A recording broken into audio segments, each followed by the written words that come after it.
tous, donc bienvenue sur le goût d'Artuno du BDA pour l'EM Lyon Saint-Étienne. Donc aujourd'hui on va apprendre comment bien déguster un vin. Donc tout d'abord il faut savoir qu'on a tous des goûts différents et il y a par exemple des goûts qu'un camarade à vous va pouvoir percevoir dans un vin que vous n'allez pas pouvoir percevoir. C'est par rapport à la personne, donc c'est pas négatif, c'est pas positif, mais il y a des goûts que vous pourrez pas percevoir. En premier lieu, pour déguster un vin, on va déjà commencer par exemple le rouge. Donc là, on va étudier la couleur. Donc là, on voit que ce vin rouge-là, il est plutôt assez coloré. Il est coloré très très fort. On est plutôt sur un bordeaux, voire il tire un petit violet, moi j'aurais dit.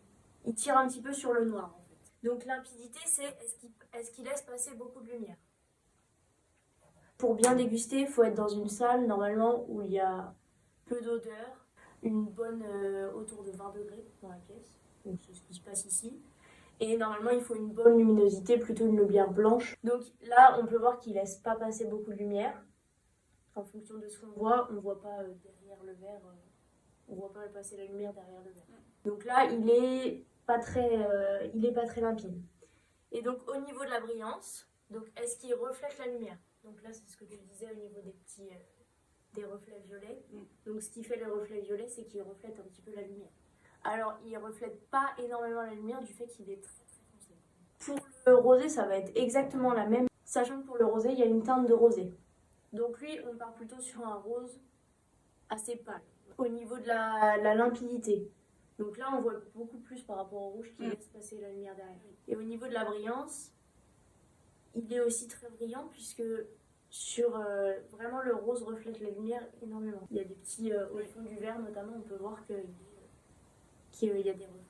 Exactement pareil pour le blanc. Pour le blanc, on va plus là être sur une couleur très claire. Pareil au niveau de la limpidité. Donc il laisse passer la lumière. Il laisse bien passer la lumière, mais pour un blanc, il pourrait la laisser passer un petit peu plus. Il est limpide, mais pas trop. En fait, la limpidité, ça va être sur 5. De 1 à 5, là, on va dire qu'il est limpide à 3. Le rosé, on aurait dit qu'il était limpide à 4 à peu près. Il était bien limpide, par contre. Là, le rouge n'est pas du tout limpide. Et au niveau de la brillance, donc là, il reflète vraiment beaucoup la lumière. Donc, on va être plutôt sur un... Là, pour lui, on serait sur un 4, pour le rosé également. Et là, on serait plutôt sur un 2 sur le rouge. Donc voilà, ça c'est pour l'examen visuel. Donc maintenant, on va passer à l'examen olfactif. On va sentir le vin au repos. Et là, on va percevoir le premier arôme qui va ressortir. Donc par exemple, on va prendre le rouge en premier. Alors là, dis-moi ce que tu peux sentir, si tu as une idée. En premier, on va partir sur... Il faudrait, au premier au repos, faudrait déceler s'il sent plus le fruit, plus la fleur, plus quelque chose de fumé. Je partirais sur du fruit. Moi aussi. Donc voilà. Donc ça, c'est le premier. Donc là, on est parti plus sur du fruit. On pense que c'est un vin fruité. Par contre, faut pas se méprendre. Entre l'odeur et le goût, il peut y avoir une grande différence. On peut trouver quelque chose au nez qu'on ne trouvera pas du tout. Donc après, on agite une fois. Donc en fait, on agite le vin comme ça. Pour que les arômes se détendent. Et là, tout l'arôme va vraiment se détendre et va revenir au nez. Donc là, on le sent une deuxième fois. C'est une autre odeur. Ah oui, tout à fait différente. À mon avis, je partirais plus sur une odeur d'épices. Oui. Clou de girofle, quelque chose comme ça. Un petit peu plus épicé. On va le réagiter une fois. Donc là, on sent totalement une autre odeur. Donc là, moi, je partirais un petit peu plus épices côté fumé. Alors qu'au premier nez, on avait vraiment le fruit. Oui. On le réagite une fois. Donc normalement, il faut l'agiter 3 fois pour avoir vraiment toutes les odeurs. Ça sent pas l'épice. Le clou de girofle et la cannelle. Sur cet examen-là, on va faire après au niveau du goût, on va faire le rouge et ensuite on partira sur les autres. Donc là, on va passer au gustatif. Il va y avoir un premier goût.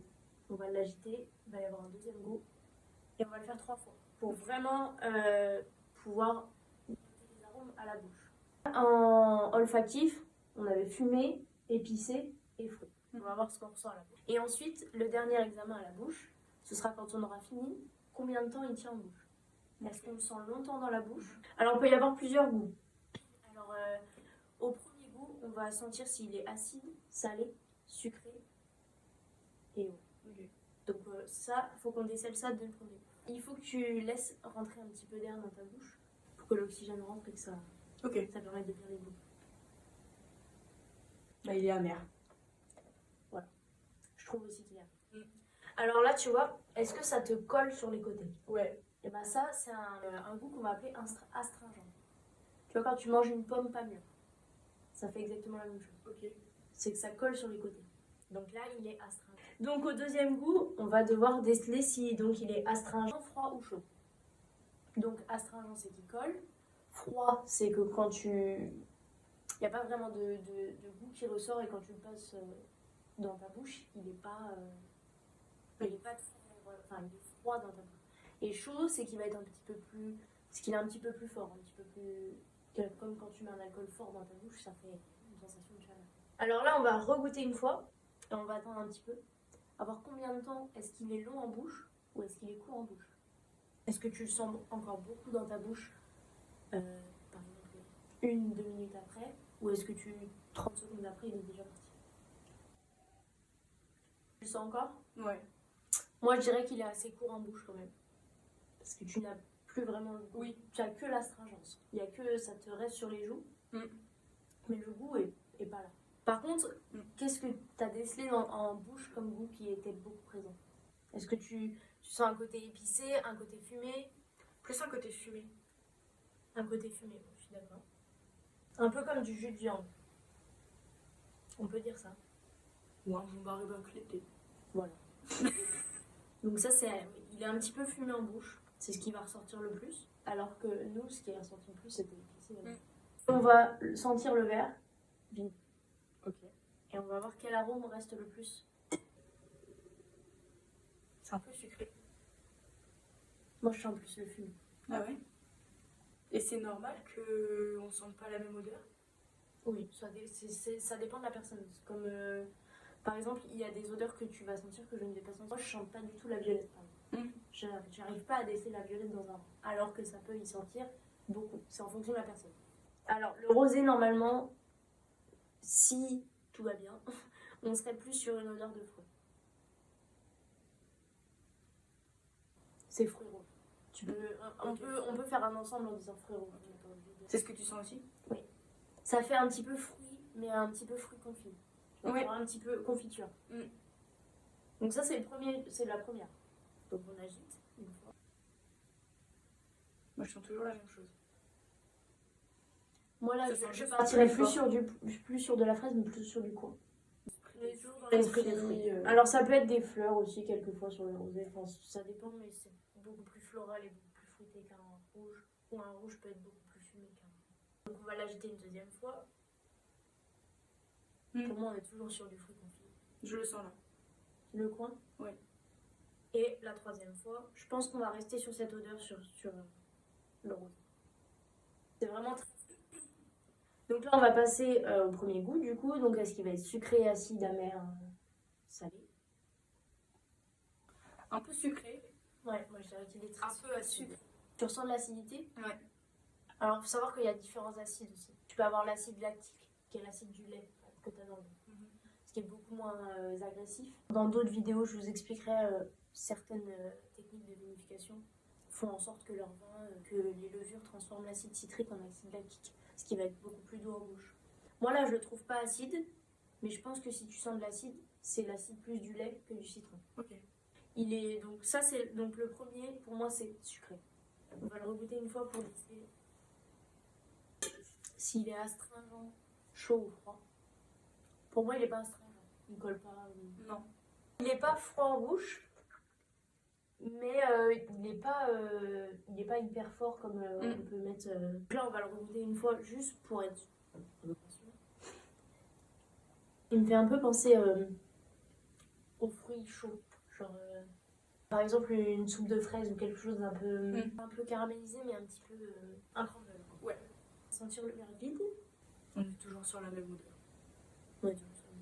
Ça c'est agréable, un rosé l'été, comme ça sur une odeur de fruits, enfin avec une odeur de fruits, c'est très très agréable. Donc il nous reste le blanc à déguster, l'examen olfactif en premier. Ça sent le fruit, mais pas un fruit fruits juteux.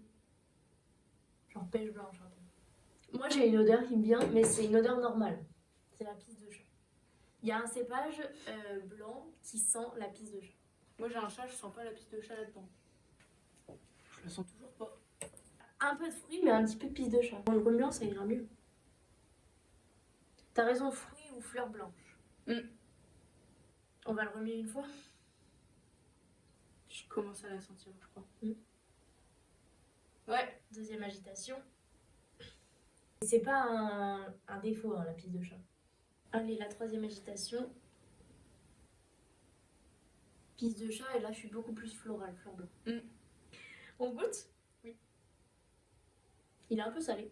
Et il est un petit peu acide. Légère amertume, moi je trouve. Alors après, ça dépend comment tu perçois le amer du acide. Moi, je le trouve plus acide qu'amer. Alors, quel goût? Moi, je suis un peu d'agrumes. Citron, pamplemousse, tout ça. Ouais, pamplemousse. Je trouve que ça fait énormément penser à ça. On va le regoûter une fois pour avoir la longueur en bouche. Je trouve que c'est un bon blanc qui tient beaucoup en bouche. Ouais. On le sent beaucoup plus que les deux autres. Et ça, pour un repas sur un poisson, ça peut être vraiment très bon. On va sentir le verre vide. Je suis énormément sur le fruit. L'agrume.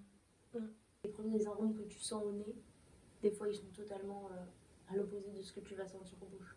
Donc c'était la session comment savoir bien déguster. J'espère que ça a pu vous aider. Et on se retrouve dans une nouvelle vidéo.